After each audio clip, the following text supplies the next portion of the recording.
You're listening to a bonus episode of the Bird Dog Babe podcast with my mom and dad, Courtney and William Bastian. But I think obedience and independence can go hand in hand. You can have a very independent dog and still have a lot of obedience on that dog as well. So putting more obedience on an independent dog isn't going to make him less independent. Hey bird dog babes, my name is Courtney Bastian and I am obsessed with all things bird dogs. And I'm here with you to share the stories, experiences, knowledge, and opinions from the women and a few guys in the industry that are killing it. I'm a Wisconsin girl living in a Montana world. I'm mom and two incredible kiddos, wife and occasional assistant to a pro gun dog trainer, traveling the U.S. talking about canine nutrition while hunting, breeding, and competing with my German wire hair pointers and Bracco Italianos. As someone who started hunting later in life because I wanted to give my dogs the opportunity to do what they were bred to do, I'm here to help inspire, educate, and connect women to get their bird dogs out in the field and experience a bond like no other. So pour yourself a glass of wine and get ready to be challenged and encouraged while you learn. This is the Bird Dog Babe podcast. Thank you to sponsor Dakota 283, unparalleled protection for traveling to and from your favorite hunting spot. Dakota 283 kennels are premium quality roto-mold with recessed handles on top for convenient and safe tie-down and makes it easy to lift up into the truck. I love the secure door frame with high security locks so I know my dogs are safe when I need to stop for fuel. An added bonus is the drain hole in the back, which makes cleaning a breeze when your dog has been run hard and put away wet. Head over to Dakota283.com and use promo code BirdDogBabe for a 10% discount. Thanks to sponsor Xcel Shooting Sports, elite dealer of Caesar Guarini, Fab Arm, and Siren shotguns. Siren is the world's only full line of shotguns created for the female competitor, hunter, and shotgun enthusiast. Xcel is one of only 4 demo centers west of the Mississippi. They give you the opportunity to actually try out a gun before you walk out the door with it. As an elite dealer for Caesar Guarini, Xcel offers their customers unlimited pit stops of free service and tune-ups on all shotguns. A great way to have your gun in top condition for the upcoming hunting or target season. In addition, they're offering an exclusive deal to all of the Bird Dog Babe listeners for a free gun slip with each purchase, a $90 value. All right, welcome back to the podcast, William Bastian. Welcome back, or are we starting over? Back and over. Right? Yeah. Number 3. We were supposed to have published this a couple weeks ago. I was busy. I was busy shooting birds. It's been a rough month, hasn't it? No, it's been fun. No, we haven't even been in the same household for an entire week for this month. It's all right. It's hunting season. All right, so tell me about the hunting season. Opening day, we went out together. Grouse hunting. Rough grouse. And then, actually that whole first week, wasn't it? Yeah, we spent a lot of time in the grouse woods. Disappointing first week, wouldn't you say? Yeah, we scouted them pretty good, and they were there, and we went out, and they were really spotty. And young. Yeah, super young. I think you kind of opened up the seal for the first bird between us of the season. Yeah, it was a baby bird. It was a baby bird. I feel like that you shot it out of the nest almost. Oh. There's multiple different ages of young birds out there right now, which is a good sign. I think there's been quite a few different hatches. Do you think there's been multiple hatches? Yeah, I'm sure of it. Because I've heard that theory, and I've also heard of just a late hatch. No, when I was out east, I saw multiple different age groups of young pheasant. Okay. So, definitely multiple hatches. Well, that's a good thing. Yeah. Because I felt it was a mild summer, mild winter. Mm-hmm. I think the conditions were great, pretty much across the country. So I really think it's going to be good for anybody, anywhere, really. Mm-hmm. And then, the second week I went out east with my 3 dogs, and that was a learning experience on several different levels. My first time going out hunting by myself and sleeping in my truck every night with my 3 stinky dogs. You're hardcore. I don't know about hardcore, but this is definitely cold and dirty. But taking Prim for her first season out on birds, and then Angus he just turned 2, so, and last year was when we moved here, and I really only got him out a couple times. And I took him out once. Right, you took him out for that week. But so that was... He's still learning. Mm-hmm. He really came around with finding and pointing several different coveys. But that one that he pointed and then chased the covey and then came back and he nailed that point, and I didn't believe him. Because I thought, oh, buddy, that's just old scent. They were just there. And so I had the image in my head, and I was going between, do I grab my gun or do I grab my camera? Because he had the most beautiful point I've ever seen. For Brocco, especially. The one leg straight up. Tail straight up. But it taught you some stuff, right? It did. It taught you about Sharptails and how they act. And... Because then 2 Sharpies got right up, didn't they? And here I was just with my jaw dropped to the floor, and my dog looking at this beautiful point. And by the time I finally got my gun mounted, not good. But it did. So I did learn something because that was my... Well, I've hunted Sharptail before. Was that 2 years ago? We weren't really... That we came out here. Yeah, we were, but we weren't hunting Sharptails. We weren't specifically hunting Sharptails. Right. So I didn't really think about them, right? They just happened to be there. Yeah. And so I learned, like, when the birds are getting up is when I was taking my first 2 shots, and they were pretty far out. Yeah. Just to find out that there were more, a lot closer to me, that got up really late. So... We were out there really late season, too, so... Sharptail are going to act a lot different when you're coming really late season. And I find myself struggling with identification yet. So when I'm going and I know my pheasants, right? So I know really well hen versus rooster. I get that. But the Sharptail and the Huns and the sage grouse mixed in with the pheasant that we have out there, it was all a bit of I'm trying to think, going through my process of, do I shoot or do I don't shoot? And then what bird is that? Should I shoot it? So I think I was just really overthinking a lot.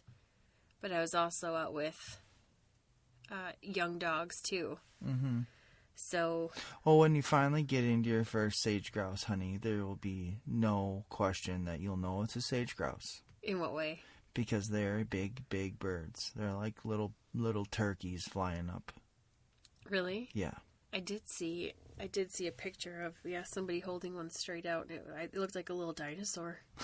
They are a little pterodactyl. Like, wow. Yeah. They're an impressive bird. And your Huns and your Sharpies make specific sounds. So once you get those sounds down, They make the sounds when they get up. Yep. Okay. And then, like, when I hit that cliff, or I should say when Angus hit that cliff, he was way over across from me. And I would say, because you hit that the following week, right? When you went out there, when I said there was like 50 Huns that flew off of that side of that cliff. Yeah. Would you say there was? Yeah. And he went over there, and again, threw on a beautiful slam point over there, and way out of my range.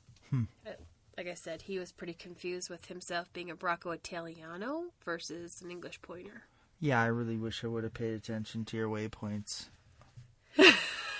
Because I would have worked that area a little differently. And did you not look at my waypoint of what I had that labeled? No, I didn't at all. We share an Onyx account, so it was kind of a funny thing that I went out there the week before and I set all these waypoints, and then my husband goes out anywhere you can go out east in eastern Montana, and he hits all my waypoints in my honey hole. But that waypoint, you know what that was marked? Did you read it? I didn't read it. It was a big effing covey of Huns. That's what it was called. I was over there, and I looked over at that bush, and I'm like, oh, man, I bet there's some birds in there. We started to get a little closer, and they were gone. Mm-hmm. They did not mess around. They are little rockets. But if I would have just paid attention to what you wrote on there, I would have worked that way differently and probably would have took a few out of that covey. What dogs did you have down at that point? I had Ringo and Carmen on the ground. Ooh. So they definitely would have been able to work it. Yeah.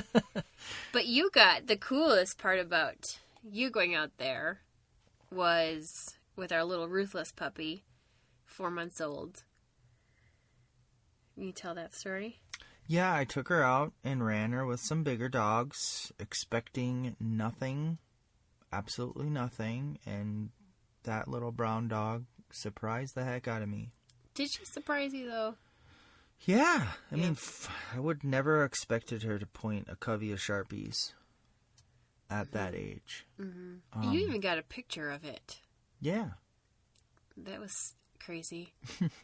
And I'm doing a podcast actually next week on talking about taking pictures and hunting and that kind of a topic. But we recently listened to one about the importance of memories. The memories, yeah. Yeah. And I love the fact that you got that photo. Yeah, and I wasn't hunting at that point. I was training.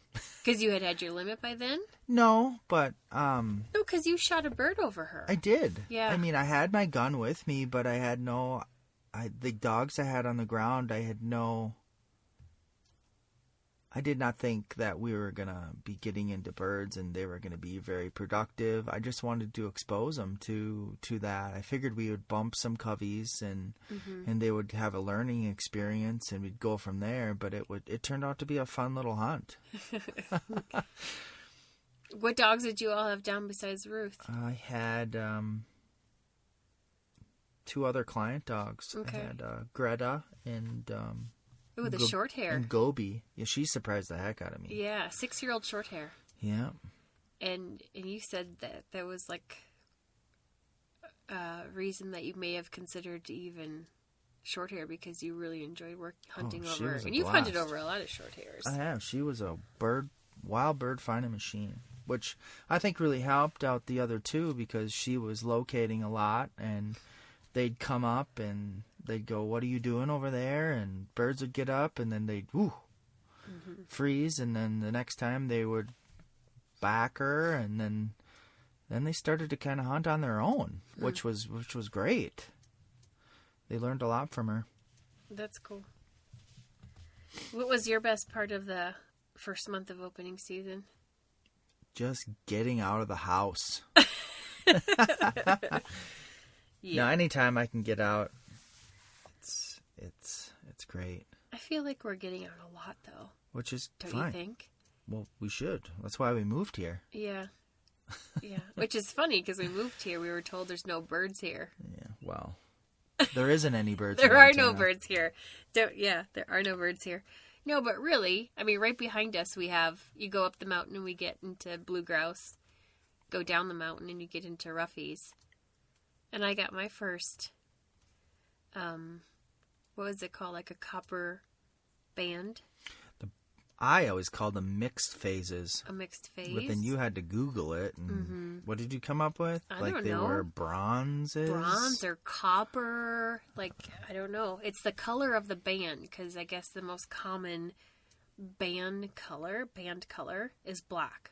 Explain to people that don't know rough grouse what a band is. The band is that on the tail feathers, it's like, up like 75% on the top. Mm-hmm.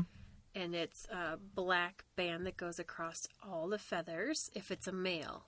If it's a female, then how many feathers right there does it skip? That's how you can sex them, right? Well, it's one. Or immature. Yeah, it's the center two. I think are the ones that don't have carry it. the But solid band. Right. So then I read that only 5% have this color of a band. The bronze or mixed phase, yeah. Mm-hmm. I think they're one of the most beautiful rough grouse there is. He was. Yeah. He was. When I saw him, I thought, that is a beautiful bird. And he was old. He was an old bird. Mm-hmm. He was an old bird. He had a big body and a big old head on him. And you said, well, he's an old man, so hopefully he spread his seed all over this riparian area down here. Yeah. That maybe we'll get more. I'm curious to know the genetics of that, though. Yeah. Of, like, the recessives of rough grouse. And that's, like, the nerdy bird biologist in me, though. Yeah, so any of you nerdy bird biologists out there, hit Call us me up. so we can geek Yes. out on birds. All right. What's your plan for this next month? The next 30 days of your hunting season? I don't know. It's pretty hard with kids, so whenever we can get out, I'm going to get out. Pheasant season opens on the 10th. Get out and chase some roosters. I'd still like to get out and hunt some more huns. Are those your favorite? Huns are my favorite. Of all the birds? They're up there. Even eating? They're very tasty. I would probably say the rough grouse are probably the best tasting. They are. Chucker tastes great. Quail tastes great. Huns and rough grouse and blue grouse are top of the list for eating for me. What's your favorite way to prepare huns? And you are an ace of a chef, in case people don't know. You're the cook of this household. I think I've said this before, but I just like to fry it up. Butter it. Fried up. Thunder chickens. You love butter. I do. Yep. Fried up. Do you brine huns? Hun? You don't have to, but sometimes I do. I did brine the last batch of 5 grouse we shot. Right. Rough grouse. Mm-hmm. So You did. I didn't brine mine. That recipe I made with the Hank Shaw's, the Northwoods. That was amazing. Did you eat those? not yet. Oh, No. you had some in the fridge. I saved you a little bit. Even though I said I didn't, I did. Because it was really good. The wild rice. Yeah. And I got my first turkey. So that was exciting. Yeah. The most unexpected way to get turkey, because I feel like I've been putting so much effort in towards it for a long time. Yeah. Fall turkey season isn't like spring turkey season. So I'm learning. As I'm more stacking hay. It's and more running and gunning in the fall. It literally was a run and gun. And you got it on video. It will never be shared publicly ever. Mine wasn't any better. Yours was ridiculous.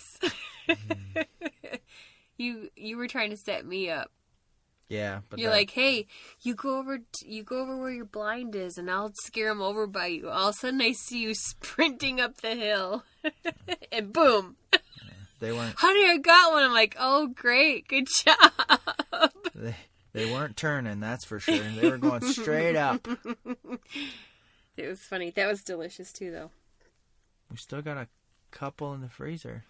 Yep. So. Anyway, today's topic, we're gonna do a question and answers. So, we're doing what? Yeah, so I'm gonna share the questions and you're gonna answer them. Oh boy. Okay. I had to find it on. I feel like I posted it so long ago I couldn't find where all the questions were because there were several different areas, but I think I found enough at least to cover us for a session here. Well, I hope you got everybody's. I think I did. I didn't write down what their names are, so I apologize. I'm just going to ask your question without giving you a shout out and credit of who asked it. But hey, maybe they would prefer that anyways, right? Oh. Well, thanks for sending in questions, and I'll do my best to answer them. Yep. So, first one. This person wants ideas on how to fix hard-mouthed dogs. When they're grabbing the bird and going chomp, chomp, chomp, chomp, chomp, chomp, chomp.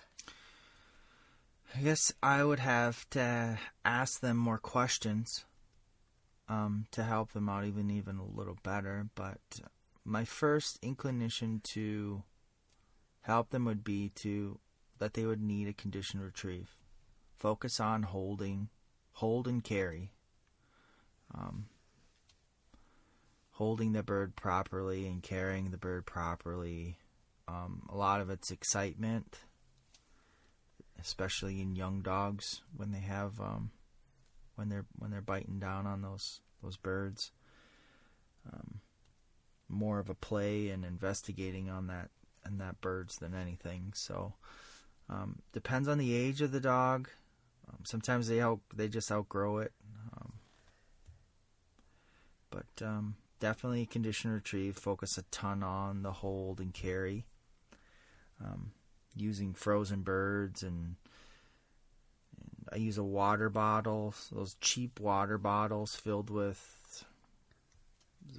up somewhat solid so they make a ton of noise. So I know exactly when they're making mouth movements.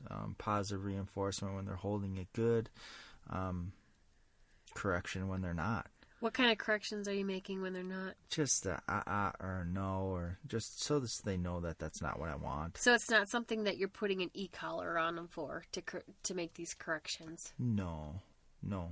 Okay. So you're just making it verbally? Yeah, I think sometimes if you would put that e-collar on, you could make it worse. Right. But that's where I would start. I would start with the condition retrieve, hold and carry, holding objects first. And if it's a problem where they're just doing it on birds and not any of the other objects, if they're truly hard mouth, they're going to do it on everything, the bumpers and everything they really grab for a truly hard mouthed dog.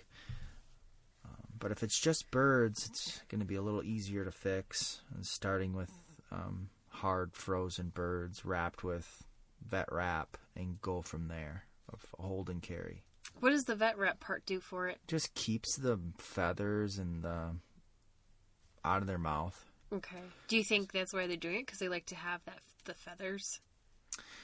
It's hard to say if you don't see what's going on, but a lot of times a lot of issues arise with dogs playing with squeaky toys. Learning to munch and scrap and squeak, and some of those toys sound just like birds when they pick them up when they're young. Because if you squeeze little chucker and little quail, they go, So all those puppy toys I just bought, they don't get to play with? Well, I don't really care to let dogs play with those things. There's time for play and there's time for work. So can you explain what you're doing when they're coming at you munching? When you see a dog for the first time that they're munching down on the bird. What am I going to do? Yeah, what are you doing right away? Oh, just go collect them up. Collect them up, hold the bird, put it back in their mouth. What do you do? Like you just made a motion there. Are you holding their bottom jaw? Yeah, I'll tap their bottom jaw and make sure, just hold. But that all has to be taught first. I mean, you can't, if you see it for the first time, you can't really go make a correction if the dog doesn't know what it's being corrected for. Sure. So when you see it, you got to go back and you got to teach the dog.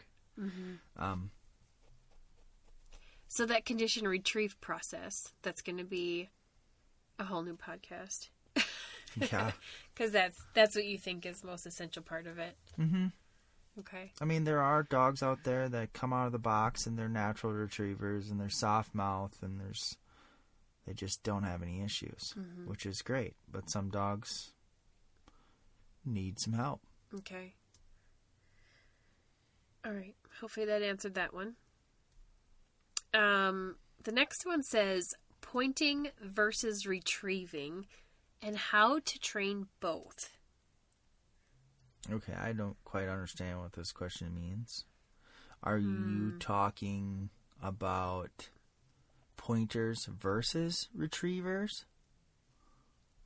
Or, because I would think that pointing and retrieving, you would need both of them, not versus. I guess I would need more information on this question. Okay.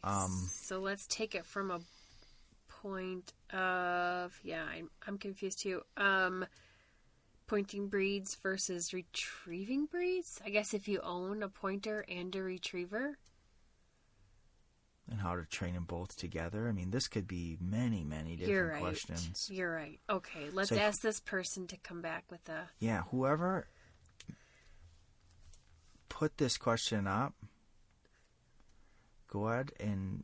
Come and give me more detail. Yeah. Yeah, because we'll help tackle this, and we're happy to help get you an answer. I'm confused at which one this is too. We just made 4 questions out of that one question. You're right, and I feel like I could have gone on and brought a couple more into that. All right, let's go to the next one. Okay. All right, next one. How do you start the whoa training? Oh, this is a couple-part question, so I'm just going to do one at a time, okay? How do you start the whoa training process? Well, start it. So because I've seen you started as puppies. Yeah, I was going to say, if you're going to start. I like to teach them when they're young dogs. Teach them, I think we went over this once before, along with the positive reinforcement with pigeons. I'm teaching them the word whoa, what it means. Whoa means stop. There's no enforcing it, but they do understand what it means. You can go even stronger into that in making them whoa before they go outside. You can make them whoa before they eat. You can go into anything of that sort. Or when you're eating, make them stand on a whoa, or sit on a whoa, or lay down on a whoa. But all that will pay dividends as you grow and keep training with that dog. You're saying whoa, but you actually don't use whoa. We've already talked about that. You use whoop. Yeah. I guess you go kind of... But if I'm in the house, if I'm doing obedience work, it's whoa. If I'm out in the field working birds, it's different.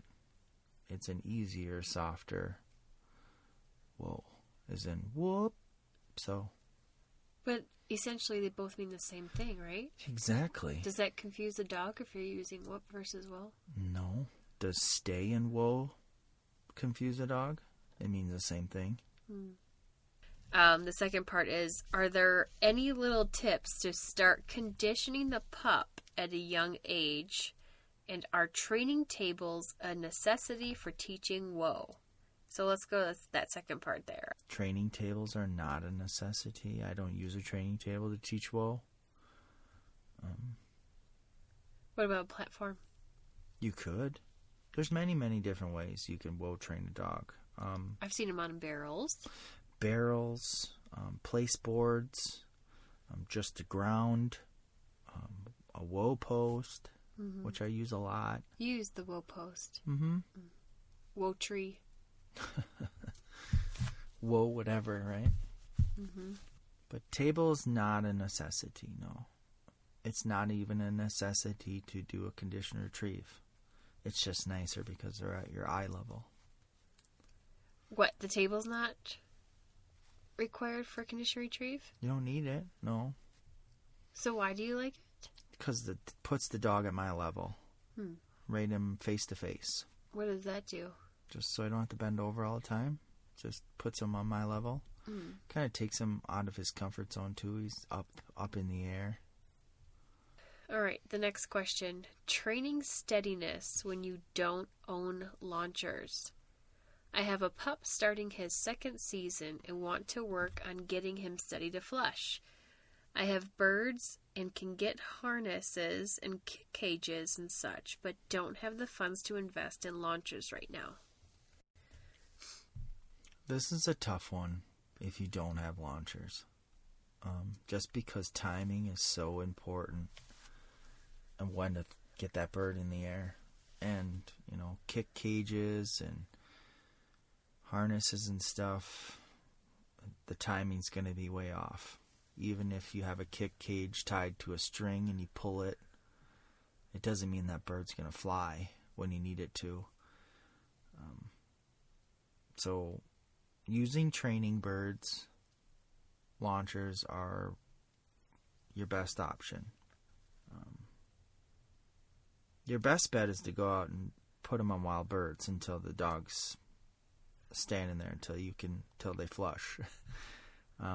That's your best bet.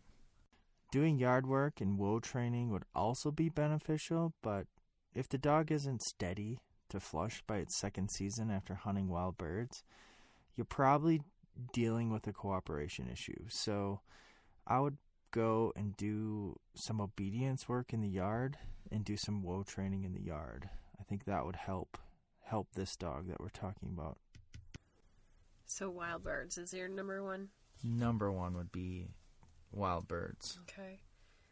Or finding a buddy that has the launchers? Yeah, that would be... once a week, at least. Hook up with your club. Start calling some clubs. It's... a lot of Untitled chapters have their own launchers. Yeah. Mm-hmm. So do some reaching out with the clubs in the area. They could maybe point you in the right direction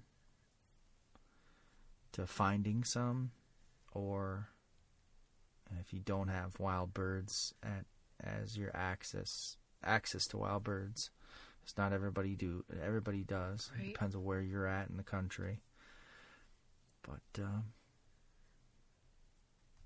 But you can pick up those regular launcher boxes for fairly cheap.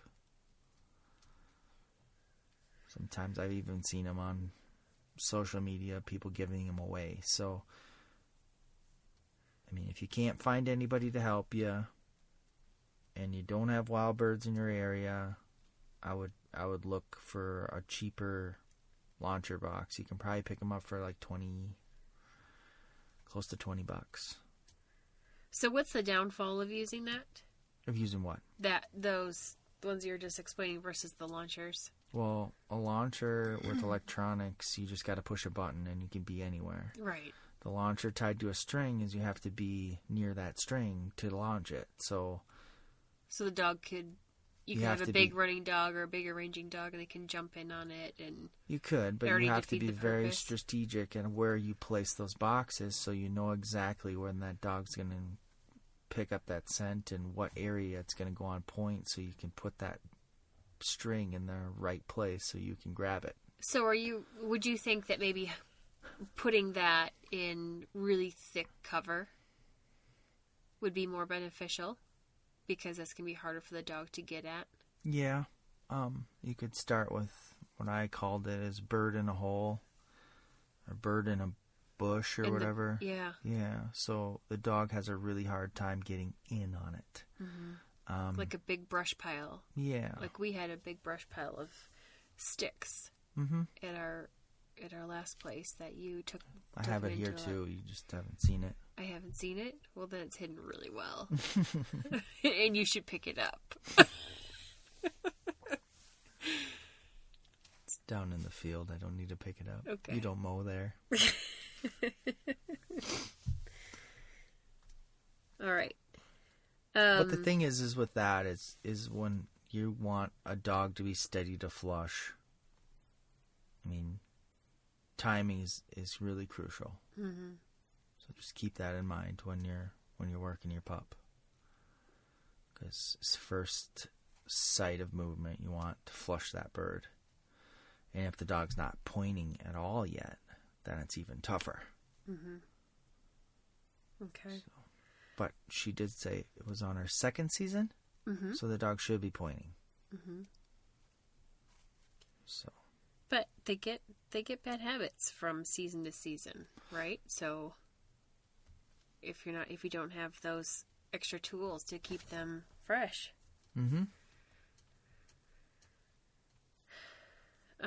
All right, next one. I know you want to instill independence in versatile dogs when they're young. When, how much, and what obedience do you do with young dogs? When? Mm-hmm. When? Day one. Okay. I would start obedience day one. How much it depends on how much obedience you really want and how much you like. What's the other part of it? Of what obedience? So when you want to instill independence in the dogs, what are you doing? Well, I think you can still get independence and still have obedience. And it kind of depends on who you are. I like a little bit more independent dog than you do. Mm-hmm. You like a lot more independent dog than I do. Yeah, so it kind of depends on what you like. Mm-hmm. But I think obedience and independence can go hand in hand. You can have a very independent dog and still have a lot of obedience on that dog as well. So putting more obedience on an independent dog isn't going to make him less independent. And you can have an independent, inobedient dog. Which would be a disaster. So from day one, is that your answer? Yeah, I would start that at day one. What kind of obedience? Come when called is a huge one for an independent dog. Mm-hmm. Sit, heel, and come when call is probably your biggies. Mm-hmm. The come when call as puppies, how are you first training that? Target training with my hand with a treat and a clicker. Mm-hmm. And then you're graduating to what when they are a little bit older? That hand signal should stay in place. They should understand that from the target training of when they're little. Mm-hmm. And then I'll overlay a collar on top of it with vibration, depending upon the independent and high drive of the dog. Right. But they learn a little bit of pressure at that point to come in. But a lot of times, if you have that target training and that treat and that clicker down really good, most of the time they'll come running when you put that hand down. Right. I have seen you get a couple dogs though that have been really independent and don't really care about that treat and clicker. And sometimes dogs don't like treats. They just don't they aren't care. food motivated. They're not food motivated at all. So yeah, you gotta give them praise when they come in, or find whatever belly rubs floats their boat. Yeah. Or like the one dog where you were down on your hands and knees, baby talking it. That's what worked for that one. I'm not afraid to make a fool of myself. Yeah.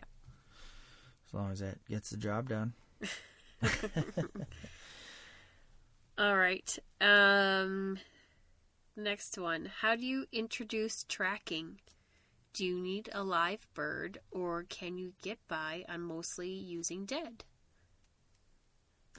I think using a dead bird to start is the easiest, because it leaves a solid line of track. And you know exactly where that line goes and where the end product lays. With a live bird, you never know where that bird's going to go and how it's going to run, or if it's going to jump, or if it's going to... And it leaves less scent on the ground when it's just running through. But I predominantly start them with dead birds and then progress to live birds. Mm-hmm. Do you think the live birds, like the little bit of chase, helps them with that at the end? Yeah, I think it'll reinforce it in the end. And sometimes I'll drag a live bird tethered. Mm-hmm. So at the end it'll be tethered and won't be able to go too far, but it still left that drag line. I know exactly where it went, and so I can watch the dog and see how he's tracking that line, and then at the end finds a live pheasant. So, but no, you do not need live birds to start a track. What about ongoing though? I would go to a live bird eventually. And it kind of depends on the dog, too. Like, some dogs are really natural trackers. And some dogs need a lot of help. Mm-hmm. Some dogs you got to back up and do hot dog trails and stuff like that just to teach them to put your head down. And you do that with puppies. You start there. Yeah, well. Or inexperienced dogs that you get that haven't had any work beforehand. And some dogs just want to run. Mm-hmm. Yep. You got to teach them how to slow down a little bit. Yeah. And you got to teach them way back to the basics and put some scent on the ground. So, well, I'm thinking of these, a lot of people that live in town that are able to freeze a bird, right? And they're able to work on track that way instead of keeping a bunch of live birds and doing it. Yeah. So, I think that's what this question is probably around. Yeah, if you don't have access or can't keep live birds, dead birds for starting a track is